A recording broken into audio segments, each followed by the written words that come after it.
ओम नमः सिद्धेभ्य। नमो नमः सत्हितंकराय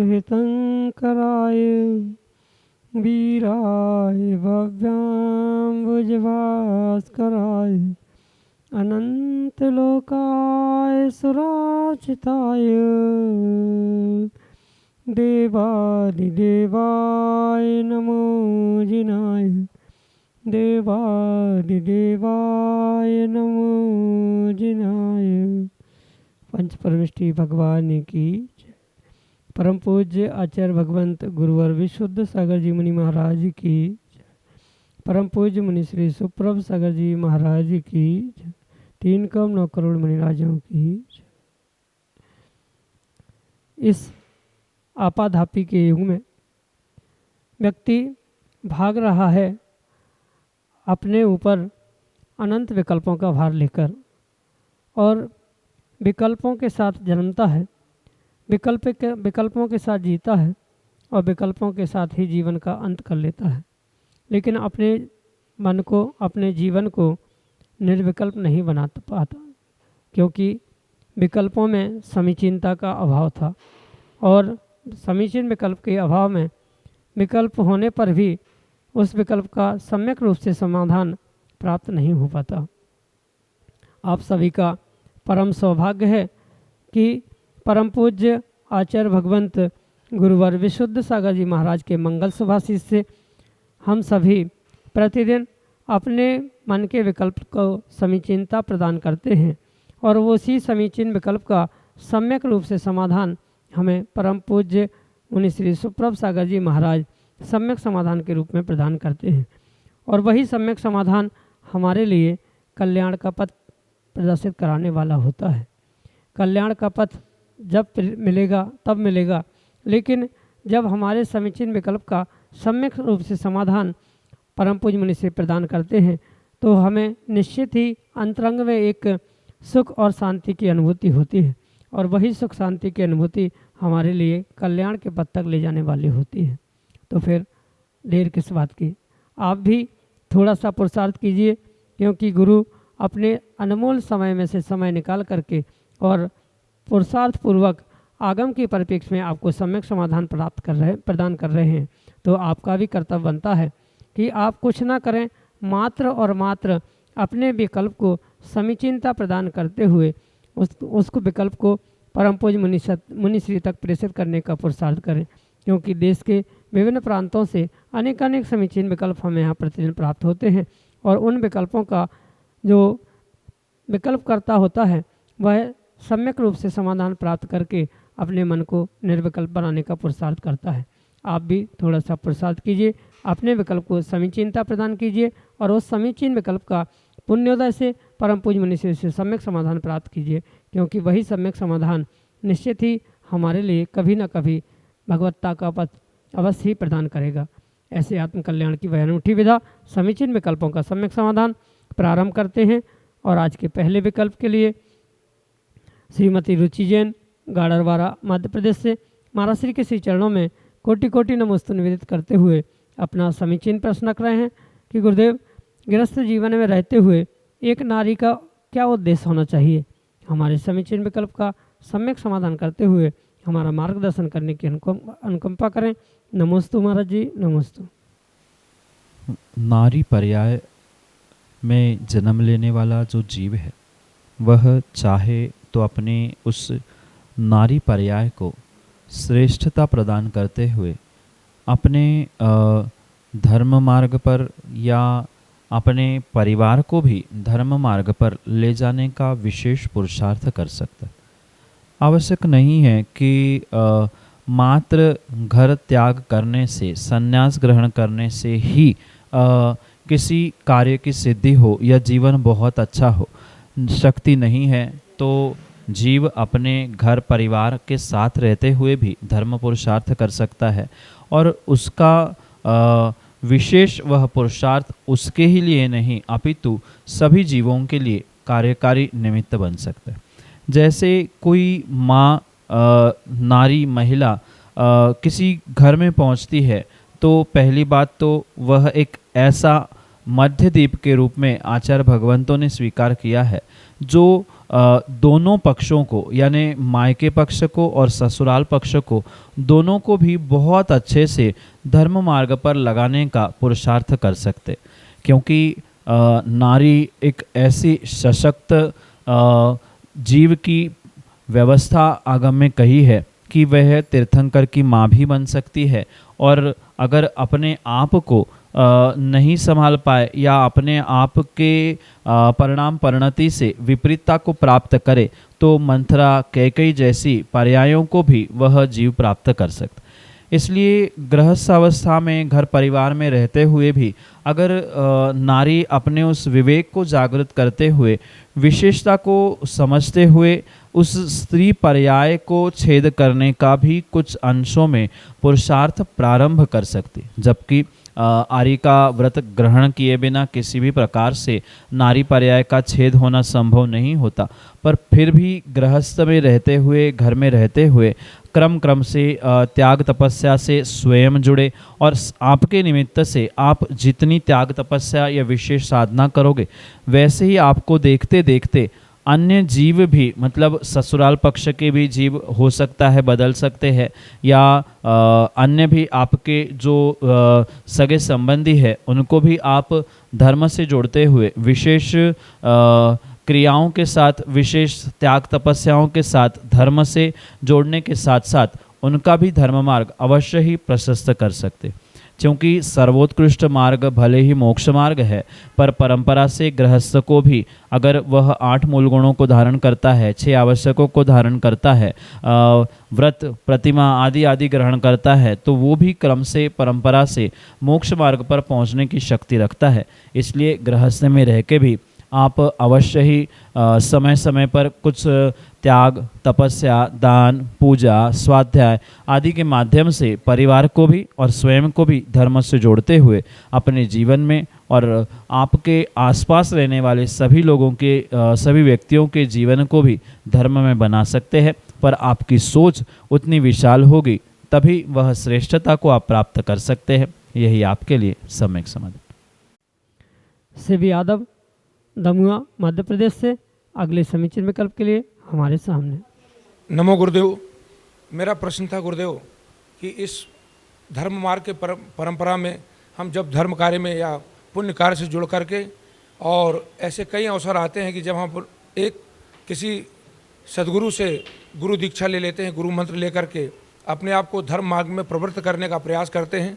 इसी दौरान अनेकों बार कई धर्म सत्संग में हमको और श्रेष्ठ विद्वान और गुणीजनों का, गुरुजनों का आश्रय प्राप्त होता है, और उनके धर्म सत्संग से उनका आश्रय पाकर मन में पुनः ये भाव बनते हैं कि हम इन सद्गुरुओं का भी आश्रय पाकर इनसे भी क्या गुरु दीक्षा या इनके द्वारा कहे गए मंत्रों को आत्मसात करते हुए गुरु मंत्र के रूप में उन्हें स्वीकार कर सकते हैं क्या? पर ऐसा करने पर हम पूर्व में जिन सद्गुरुओं को गुरु रूप में स्वीकार करते हुए उनके महामंत्र को आत्मसात करके मनन चिंतन करते हैं, तो पुनः गुरु मंत्र की दीक्षा लेकर यदि उनके द्वारा बताए गए महामंत्रों को हम गुरु मंत्र के रूप में स्वीकार करें, तो इसके पूर्व में हमारे द्वारा बनाए गए उन सद्गुरुओं की अवहेलना तो नहीं होगी, उन गुरु मंत्रों का अपमान या उन गुरु मंत्रों की अवहेलना तो नहीं होगी। मैं जानना चाहता हूं कि हमारे जीवन में आने वाले उन सद्गुरुओं का आश्रय प्राप्त करके पुनः हम उनके मंत्रों को आत्मसात कर सकते हैं या नहीं। नमो गुरुदेव। एक गुरु और एक मंत्र, ये सर्वत्र प्रत्येक स्थानों में भले ही कहा जाता है, पर अगर हम भारतीय परंपरा और सभी धर्मों का वास्तविक अध्ययन करें तो मेरे आज तक के पढ़ने में ऐसा कहीं भी नहीं आया कि मात्र हमारा एक ही गुरु होना चाहिए। हाँ, सभी गुरुओं में हमारे लिए कोई इष्ट, कोई विशेष ऐसा एकाध गुरु हो सकता है, पर इसका मतलब ये नहीं है कि हम अन्य किसी गुरु को माने ही ना, या अन्य किसी गुरु की अवहेलना करें। ये किसी भी धर्म में, हमारे भारतीय परंपरा में सिखाया ही नहीं गया। आप चाहे रामायण देख लेना, महाभारत देख लेना, अन्य अन्य कितने ही पुराण ग्रंथों को आप उठा के देख लेना, प्रत्येक पुराण ग्रंथों में यही विशेषता प्राप्त होती है। अगर राम का ही उदाहरण आप देखें और पढ़े तो शायद आपको ये बोध होगा कि उस राम के विषय में भी आता है कि वे शंकर के भी भक्त थे और विष्णु के भी भक्त थे। तो जब राम जैसे महापुरुष दोनों को मानने वाले हो सकते हैं, तो आपको अन्य गुरुओं को मानने में, उनको गुरु स्वीकार करने में किसी भी प्रकार से विकल्प करने की आवश्यकता नहीं है। क्योंकि जो रामायण आदि आपने देखा होगा, क्योंकि अनेक प्रकार के रामायण हैं, सबने अपने अपने प्रकार से राम के द्वारा अपने इष्ट प्रभु की भक्ति करवाई है। अनेक दर्शन, अनेक धर्मों ने राम जी को स्वीकार किया। तो जिनने जैसा समझा उन्होंने वैसी उनकी परंपरा या उनके गुरु को बनाया है। तो जब उनके निमित्त से ये सब कुछ दिख रहा है, तो हमें भी वर्तमान में ऐसा करने में कोई भी दोष नहीं है।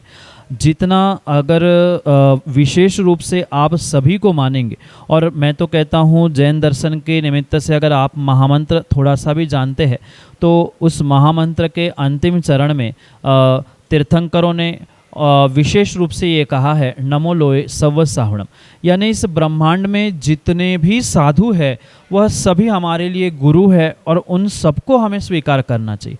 हाँ, मैं पुनः इस बात को दोहराना चाहता हूँ कि मेरे लिए कुछ इष्ट हो सकते हैं, उन सैकड़ों हजारों में मुझे पसंद आने वाले कोई एक प्रभु, एक गुरु हो सकते हैं, पर उनको मानने से हम दूसरों को नहीं मान रहे हैं, या दूसरों को मानने से हमने उनकी अवहेलना की है, ऐसा हमारे भारतीय दर्शन में बिल्कुल भी नहीं लिखा हुआ है।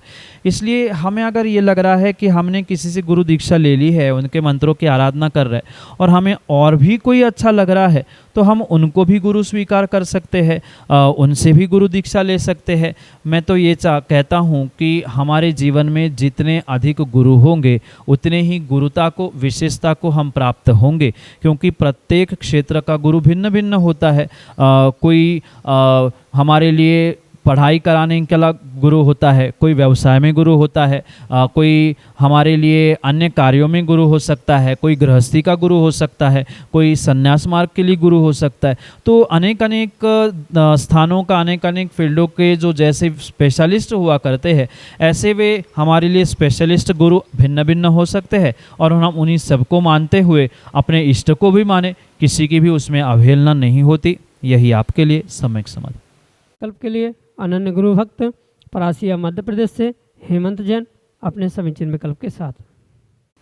नमोस्तु गुरुदेव। गुरुदेव, मेरा प्रश्न यह है कि मनुष्य जन्म बहुत पुण्य कर्म करने के बाद 84 लाख योनियों में भटकने के बाद प्राप्त होता है, लेकिन वर्तमान परिवेश में इस कलयुग में इतना पापाचार बढ़ रहा है, उसके बाद भी मनुष्यों की जनसंख्या कैसे बढ़ रही है? कृपया मेरी समस्या का समाधान कीजिए। नमस्ते महाराज। पहली बात तो ये समझना कि जनसंख्या बढ़ रही है, इसका मतलब ये नहीं है कि मनुष्य या जीव जो उत्पन्न हो रहे हैं वे कहीं से बनकर नहीं आ रहे। ये जो पहले काल में अन्य गतियों में, अन्य योनियों में भटकने वाले जो जीव थे, वे ही इस कलिकाल में मनुष्य बनकर आ रहे हैं, जिसके निमित्त से जनसंख्या बढ़ते हुए दिख रही।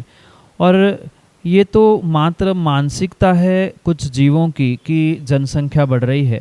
अगर आपने पढ़ा होगा तो नेमिनाथ भगवान के उस बारात में जो यदुवंशियों की संख्या आती है, वो कोई हजारों में, सैकड़ों में, लाखों में नहीं, अपितु 56 करोड़ यदुवंशी की संख्या मात्र नेमिनाथ भगवान के बारात में पहुंची थी। मात्र उतने करोड़ जब यदुवंशी थे, यादव थे, तो फिर आप सोचना अन्य भी कुल को, अन्य भी वंश के भी जीव होंगे, तो ये तो मात्र वर्तमान में एक हवा बनाया दिया जा रहा है कि जनसंख्या बढ़ रही है, कम करे कम करे कम करे। जनसंख्या कम करने की नहीं, अपितु अपनी वासनाओं को कम करने की आवश्यकता। रहा विषय उस जनसंख्या के प्राप्त करने का, यह जो वर्तमान में कलिकाल में माना कि कुछ अंशों में हम ये भी समझ ले कि इंसान बढ़ते हुए या इंसानों की संख्या बढ़ते हुए दिख रही है, तो आगम ग्रंथों में यह स्पष्ट कहा है कि पुण्य के उदय से कभी भी पंचम काल में मनुष्य नहीं बना जाता। कलिकाल में जो भी मनुष्य बनता है पाप के उदय से ही बनता है। जो त्रेता युग में या विशेष युगों में चौथे काल में अगर मनुष्य बना है वो पुण्य के उदय से बनता है, और पंचम काल में कली काल में जो भी इंसान बन रहा है वह पुण्य के नहीं अपितु पाप के ही उदय से बन रहा है। जीवों का पाप बढ़ रहा है, इसी कारण से वह वर्तमान में मनुष्य बनकर और पुनः पाप करते हुए और निचली गतियों में जाने का पुरुषार्थ कर रहा है। इसी सभी निमित्तों से ही आपको अपने उस जिज्ञासा के लिए सम्यक समाधान। श्रीमती शशि जैन कासलीवाल, उज्जैन मध्य प्रदेश से अगले समीचीन विकल्प के लिए। विश्व सागर जी महाराज की जय, सुप्रभ सागर जी महाराज की जय, प्रणाम सागर जी महाराज की जय। महाराज जी, मेरा प्रश्न है कि 10,000 वनस्पति होती है, तो हमें उसमें से कौन सी वनस्पति रखना चाहिए, कितनी वनस्पति रखें और कितने का त्याग करें? कृपया मेरी शंका का समाधान करिए। नमोस्तु महाराज जी। अनेक प्रकार की जो वनस्पति कही गई है, उन वनस्पतियों में से जितने का प्रयोग जीव करता है उतने का ही सीमा या उतने की ही मर्यादा उनको करने की आवश्यकता। जबकि सामान्य रूप से जो उसकी संख्या कही जाती है 10,000 या और भी अनेक प्रकार से जो उसकी संख्या कही जाती है, उसके निमित्त से ये समझना होगा कि संख्या कितनी भी हो, कैसी भी हो, पर आपको अगर वास्तव में इन 10,000 या सबसे अधिक या बहुत अधिक हरि से, उनके भक्षण से, उनके दोषों से बचना है, तो जितने आप जानते हैं उतने की ही सीमा करनी चाहिए। माना कि आप कुल मिला के 100 या 200 ही हरी या फल सब्जी आदि के विषय में जानते हैं, तो जीवन भर के लिए हम मात्र 500 ही हरी खाएंगे, ऐसा भी संकल्प किया जा सकता है। जबकि आप 200 ही जानते हैं, पर कुछ अधिक की मर्यादा रखते हुए 500 की सीमा की जा सकती है। साथ में ये भी ध्यान रखने की आवश्यकता है कि जीवन भर के उन नियमों में भी प्रतिदिन कभी भी किसी भी प्रकार से 100-200 प्रकार की हरी न बनती है, न बनाई जा सकती है, न खा सकते। तो ये भी हम प्रतिदिन के निमित्त से नियम ले सकते हैं कि जीवन भर हम 500 ही हरी 10,000 में से लेंगे। भले ही उनके नाम तय करने की आवश्यकता नहीं है, हम इतने ही इन्हीं 500 के लेंगे। सामान्य रूप से 500 का नियम लिया, फिर प्रतिदिन के निमित्त से हम इस प्रकार से नियम ले सकते हैं कि प्रतिदिन हम मात्र 5, 10, 15, 20 जैसी अपनी अनुकूलता है वैसा उसका नियम लेते हुए अन्य हरि के सेवन के दोष से अवश्य ही बच सकते। आवश्यकता बिल्कुल भी ये नहीं है कि प्रत्येक का नाम हमें याद हो, स्मरण हो, तभी हम उसका त्याग कर सकते। ऐसी किंचित भी आवश्यकता नहीं है। सामान्य रूप से जीवन भर के लिए, वर्ष भर के लिए, महीने भर के लिए, प्रतिदिन के लिए, सुबह के लिए, शाम के लिए, ऐसे करते हुए उसकी मर्यादा आप अवश्य ही कर सकते हैं।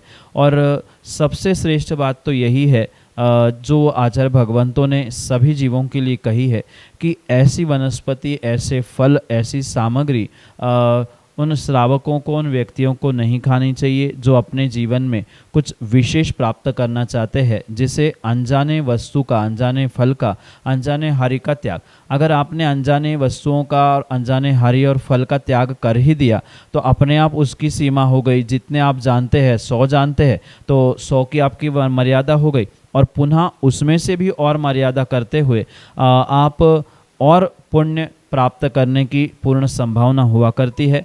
तो अपनी स्वयं की अनुकूलता मौसम की व्यवस्था आदि आदि के निमित्त से वह हरियों की संख्या आदि कम ज़्यादा की जा सकती है। जैसे गर्मी में अधिक हरी सेवन करने की आवश्यकता है, बरसात में कम से कम हरी का सेवन किया जाना चाहिए। तो जैसा ये आयुर्वेद और आगम ग्रंथ कहता है वैसी व्यवस्था को प्राप्त करते हुए आपको उनकी संख्या का निर्धारण करना होगा। यही आपके लिए सम्यक समाधान।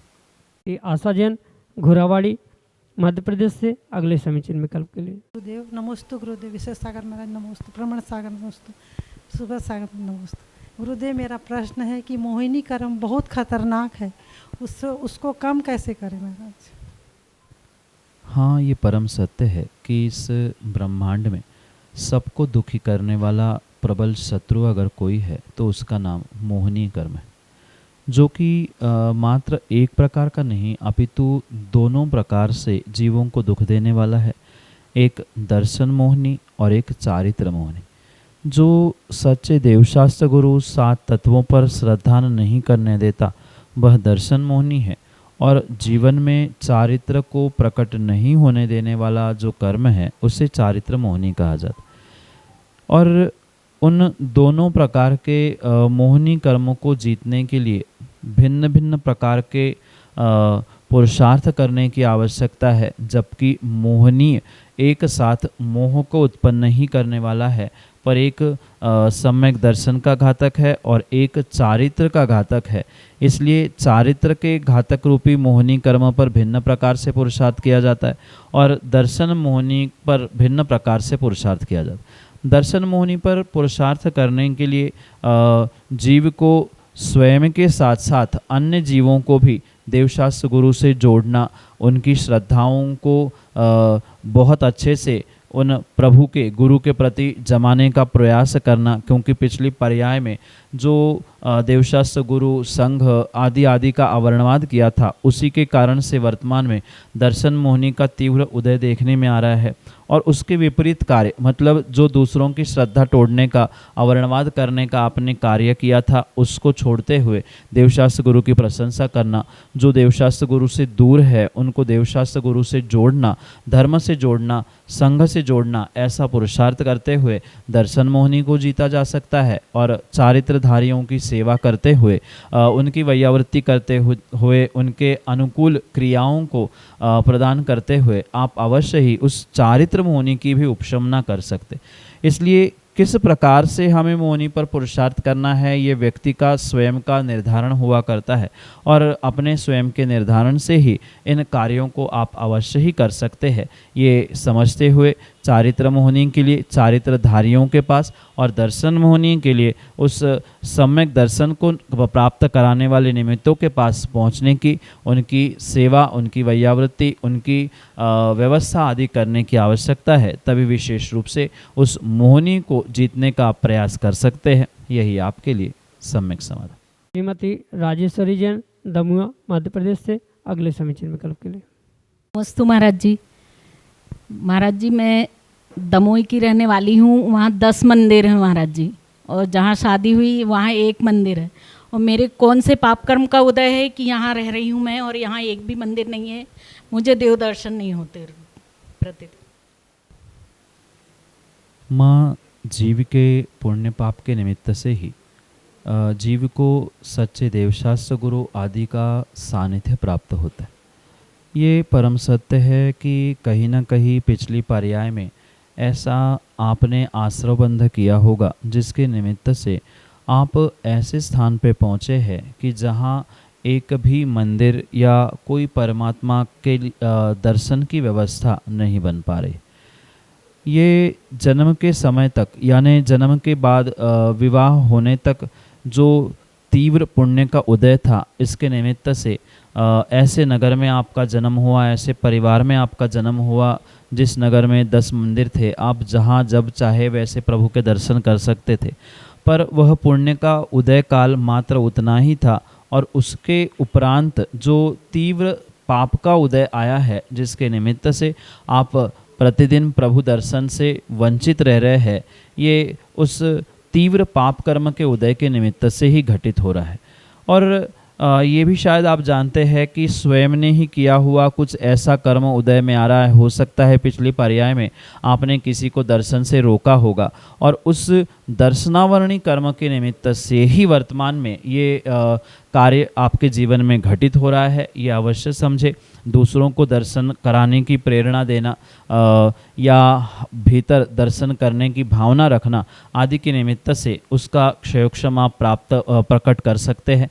और साथ में ये भी ध्यान रखें कि माना कि नगर में मंदिर नहीं है और अन्य समाज है ही नहीं है, तो इतनी व्यवस्था तो माँ आप स्वयं भी कर सकते हैं कि जो आगम में गृह चैत्यालय आदि की व्यवस्था बताई है, तो उस गृह चैत्यालय आदि की व्यवस्था के अनुसार आप घर का कुछ ऐसा भाग जहाँ हम शुद्धि से भगवान विराजमान कर सकते हैं, प्रतिमा विराजमान कर सकते हैं, ऐसा कार्य कर सकते हैं जिससे आप अभी तक दुखी रहे कि दर्शन नहीं मिल रहा, कम से कम आने वाली पीढ़ी उससे दुखी ना हो, परेशान ना हो, ऐसा पुरुषार्थ करें।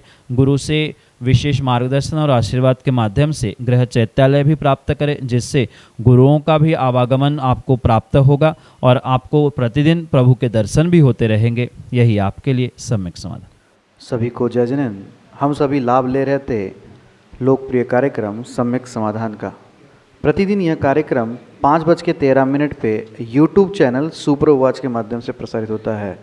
यूट्यूब चैनल सुप्रभुवाच अब हर घर में स्मार्टफोन है, स्मार्टफोन यूट्यूब ऐप है। यूट्यूब पे आपको सुप्रभुवाच, मुनि श्री सुप्रभ सागर जी का नाम सुप्रभ, वाणी का पर्यायवाची नाम उवाच, सुप्रभ उवाच, इस नाम से आपको यूट्यूब में सर्च करना है और चैनल को सब्सक्राइब करें और उसका बेल आइकन को ज़रूर प्रेस करें ताकि ये जो कार्यक्रम है उसके नोटिफिकेशन आपको मोबाइल के माध्यम से मिल सकते हैं। आप ये सोच रहे हैं कि मुनि श्री यहाँ उपस्थित है तो हम हमारे विकल्प मुनि श्री तक पहुँचा सकते हैं, लेकिन व्हाट्सएप के माध्यम के द्वारा आप अपने विकल्प आप घर बैठे भी मुनि श्री तक पहुँचा सकते हैं। आप हमारा व्हाट्सएप का नंबर नोट डाउन कर सकते हैं 8707548811। मैं नंबर रिपीट करता हूँ 8707548811। यह हमारा व्हाट्सएप का नंबर है। आप उसके माध्यम से अपने विकल्प हमें भेज सकते हैं। samyak.samadhan@gmail.com यह हमारे ईमेल आईडी है। आप ईमेल आईडी के माध्यम से भी मुनिषी के विकल्प हम मुनिषी तक पहुंचा सकते हैं। प्रतिदिन शाम को 7:40 पे जिनेवार टीवी के माध्यम से मुनिषी के प्रवचन प्रसारित होते हैं। आप सभी लोग घर बैठे मुनिषी के प्रवचन का लाभ ठीक शाम को 7:40 पे जिनेवार टीवी के माध्यम से ले सकते हैं। मुनिषी के चरणों में कोटिशा नमोस्तु करते हुए आज के सम्यक समाधान कार्यक्रम को यहीं पे विराम देते हैं। नमोस्तु नमोस्तु नमोस्तु।